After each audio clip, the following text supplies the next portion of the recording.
নমস্কার বন্ধুরা, এসকর্স কিচেনে আপনাদের সকলকে জানাই স্বাগত।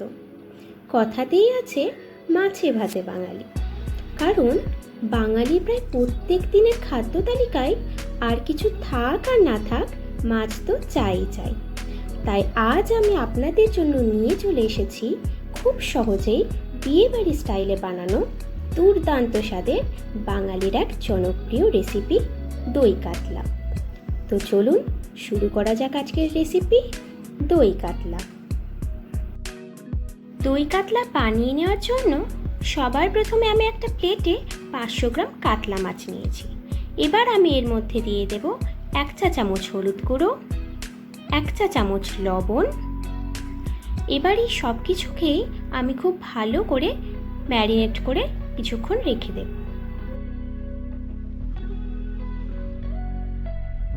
এরপর অন্য একটা প্লেটে আমি দুটো মাঝারি সাইজের পেঁয়াজ, 1 ইঞ্চি আদার টুকরো, 10 কোয়া রসুন ও 6টা কাঁচা লঙ্কা নিয়ে নিয়েছি।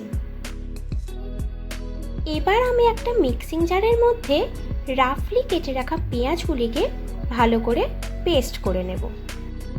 পেঁয়াজটা আমার ভালো করে পেস্ট করা হয়ে গেছে। আবার আমি ওই মিক্সিং জারের মধ্যে দিয়ে দেব 10 কোয়া রসুন, 1 ইঞ্চি আদার টুকরো ও 6টা কাঁচা লঙ্কা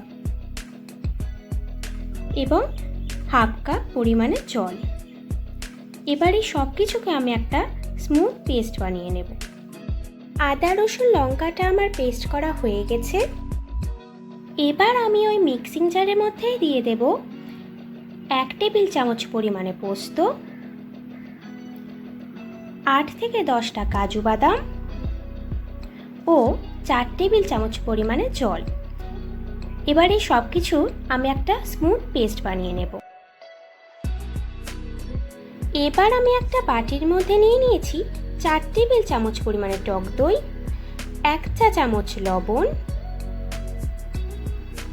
1 চা চামচ জিরে গুঁড়ো, 1 চা চামচ ধনে গুঁড়ো ও 1 চা চামচ পরিমাণে চিনি। এবার এই সব কিছুকে আমি খুব ভালো করে ফেটিয়ে নেব। দইটা আমার মশলার সাথে খুব ভালো করে ফেটিয়ে নেওয়া হয়ে গেছে। এবার আমি গ্যাসের ওপর একটা কড়াই চাপিয়ে তার মধ্যে দিয়ে দেব 1/3 কাপ পরিমাণে সাদা তেল। তেলটা হালকা গরম হয়ে গেলেই এবার আমি এর মধ্যে দিয়ে দেব ম্যারিনেট করে রাখা মাছগুলোকে। দই কাতলা বানিয়ে নেওয়ার জন্য মাছগুলোকে আমরা খুব একটা বেশি ভাজবো না, দুই পিঠেই আমরা হালকা গোল্ডেন কালার করে একটু ভেজে নেব। মাছগুলো আমার হালকা গোল্ডেন করে ভেজে নেওয়া হয়ে গেছে। এবার আমি মাছগুলোকে একটা প্লেটের মধ্যে তুলে রেখে দেব।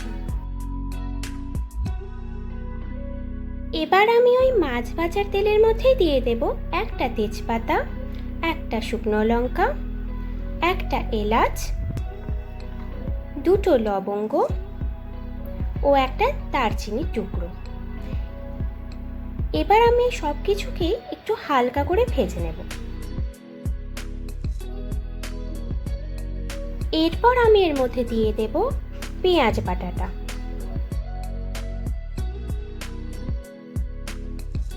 পেঁয়াজটাকে আমি একটু ভালো করে হালকা গোল্ডেন কালার করে ভেজে নেব। পেঁয়াজটা ভালো করে ভাজা হয়ে গেলে এবার আমি এর মধ্যে দিয়ে দেব আদা রসুন ও লঙ্কা বাটাটা। এবার এটাকেও আমি ভালো করে একটু ভেজে নেব যতক্ষণ না এর কাঁচা গন্ধটা চলে যাচ্ছে। এটা ভালো করে ভাজা হয়ে গেলে এবার আমি এর মধ্যে দিয়ে দেব পোস্ত ও কাজু বাদাম বাটাটা। এবার এটাকেও আমি খুব ভালো করে মিশিয়ে নেব।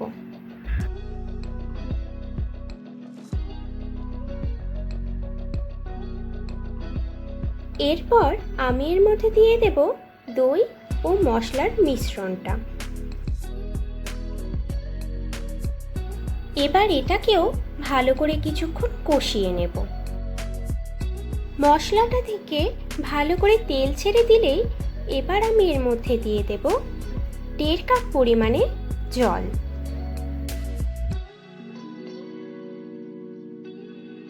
ভালো করে এটাকে মিশিয়ে নিয়ে 5 মিনিটের জন্য আমি এটাকে লো ফ্লেমে ঢাকা দিয়ে রেখে দেব। আপনারা দেখতেই পাচ্ছেন জলটা বেশ কিছুটা কমে এসছে আর ঝোলটাও বেশ গাঢ় হয়ে গেছে। এবার আমি এর মধ্যে ভেজে রাখা কাতলা মাছগুলোকে এক এক করে দিয়ে দেব।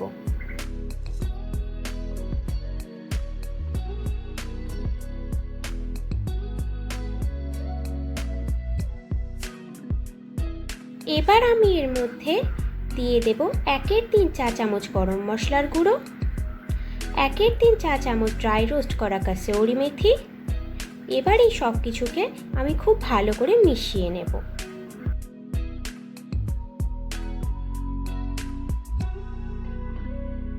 সবশেষে আমি এর মধ্যে 1/3 চামচ ঘি দিয়ে এটাকে একটু ভালো করে মিশিয়ে নিয়ে গ্যাসের ফ্লেমটাকে আমি অফ করে দেব। দুর্দান্ত স্বাদের দই কাতলা এবার একদম রেডি। আমি এবার এটাকে গরম গরম পরিবেশন করব। আশা করছি আজকের রেসিপিটি আপনাদের নিশ্চয়ই ভালো লেগেছে। রেসিপিটি ভালো লাগলে আপনারা অবশ্যই আমাকে কমেন্ট করে জানাবেন এবং ভিডিওটিতে লাইক করে চ্যানেলটা সাবস্ক্রাইব করে পাশে থাকা বেল আইকনটি অন করে দেবেন। তাহলে আজকের মতো এই পর্যন্তই। আবার আপনাদের সঙ্গে দেখা হবে নতুন কোনো রেসিপি নিয়ে। ভালো থাকবেন, সুস্থ থাকবেন। ধন্যবাদ।